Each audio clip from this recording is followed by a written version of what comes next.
I've Run My Course by Nicola Winters. Chapter 7.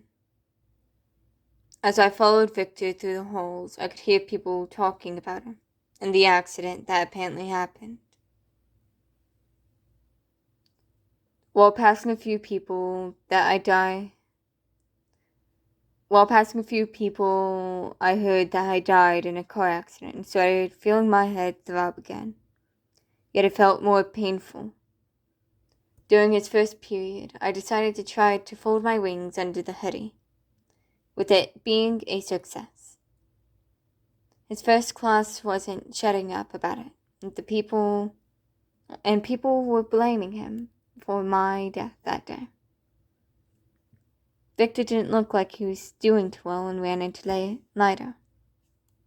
Surprisingly, Victor got along with Lydo, and even asked to just sit around with him, which led us to go to the art room.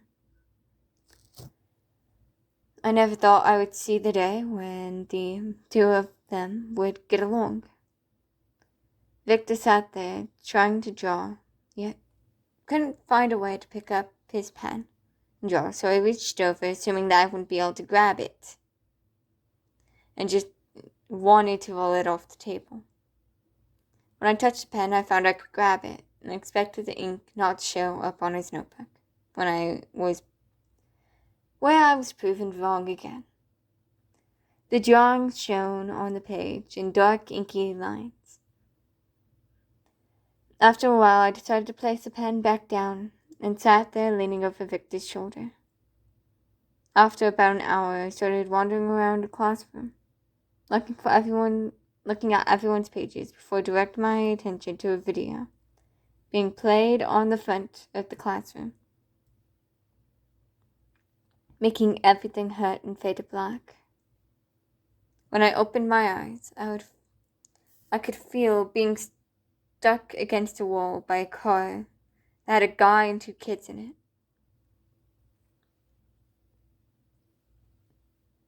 I was cutting in and out, but I saw someone save the kids and the driver before they came back to me. When they got close, I could see it was Victor, and he got in the driver's seat, and reversed the car a foot before coming to my side. He picked me up and made it halfway to the exit before the building caved in on us both. There were sirens and people that got us out of the rubble, with the ambulance taking us both to the hospital.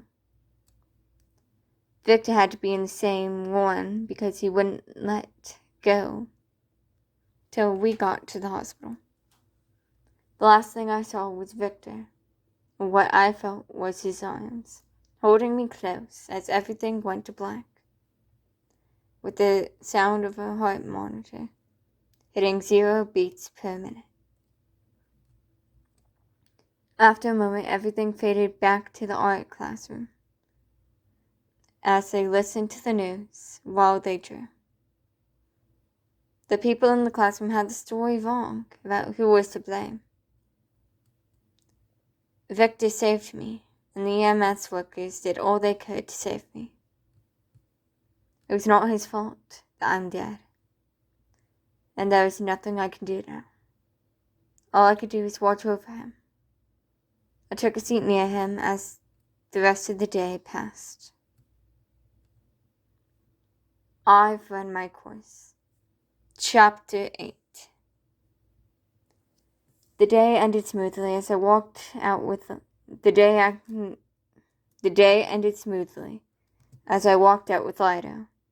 With this time I've had with him has made me see the good in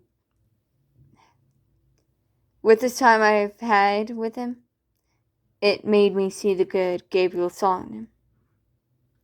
Sure, he smokes, but otherwise he's nice. Soon 2 months passed, and we found ourselves getting along and being friends. I still don't really eat or talk as much as I had once, but I have started trying to go out more and have conversations. Sylvia walked over to me as I sat at my desk doing art, just sitting there, trying to figure out what I was going to paint. Victor, do you mind if I sit with you? I nodded quietly, finally deciding on a night sky full of clouds. I wanted to ask if you're doing alright. I'm sorry for being so up on you back then. And I'll try to keep myself from doing that again.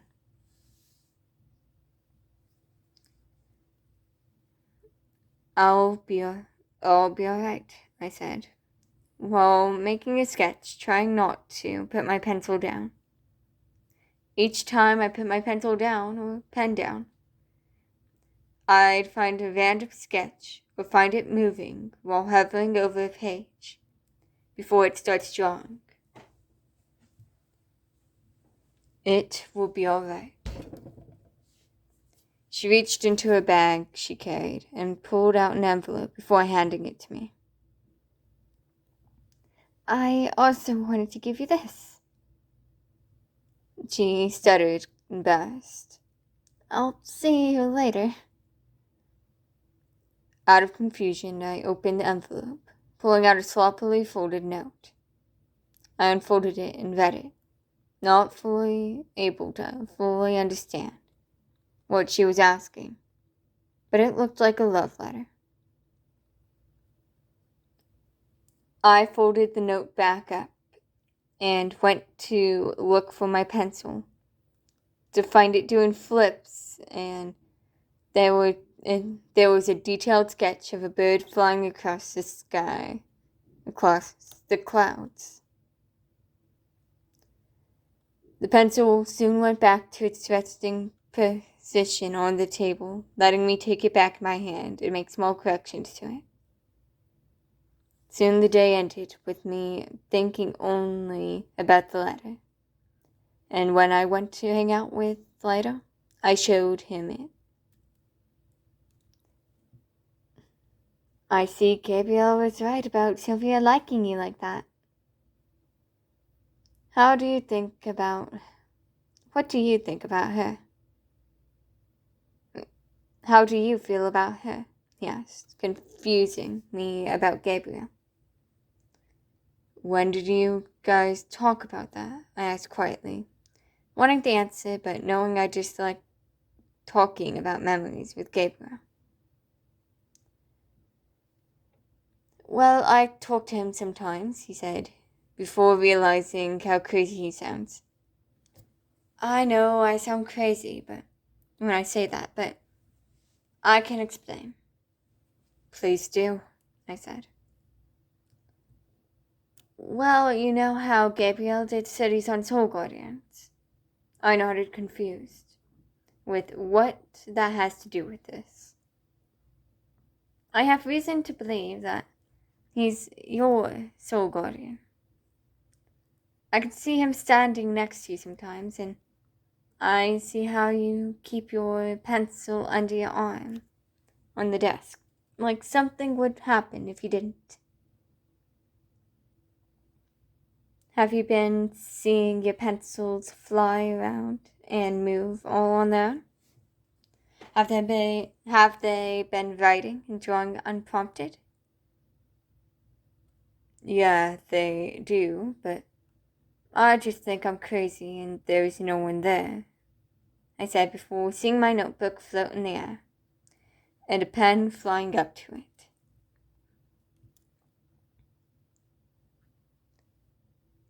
He's only touching your pens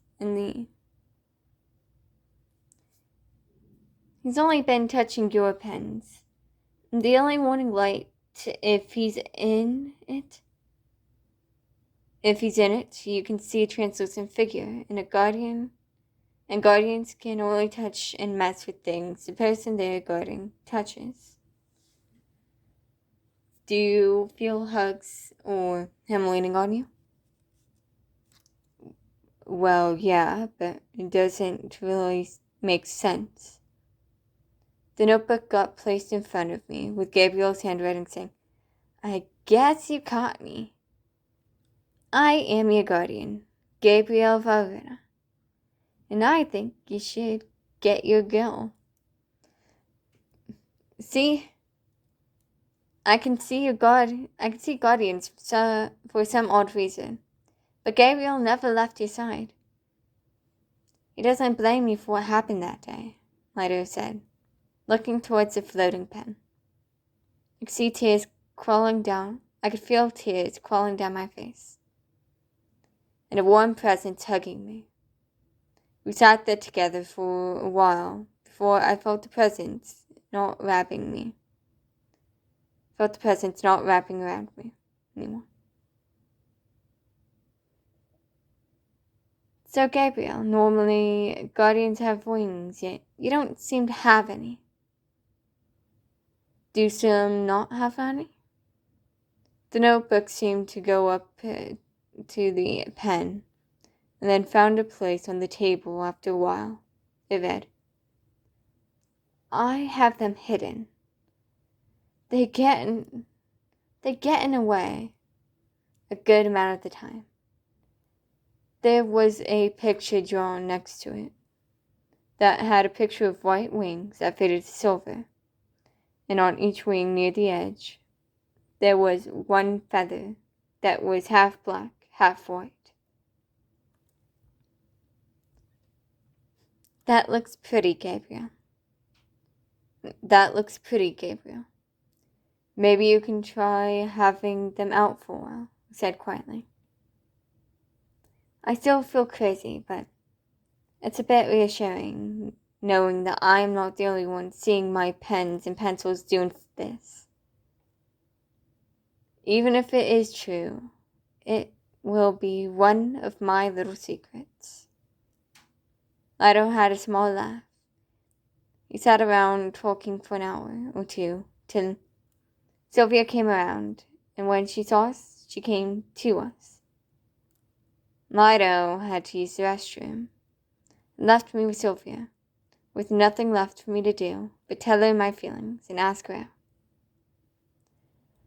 Oh, how the day had changed and been full of surprises.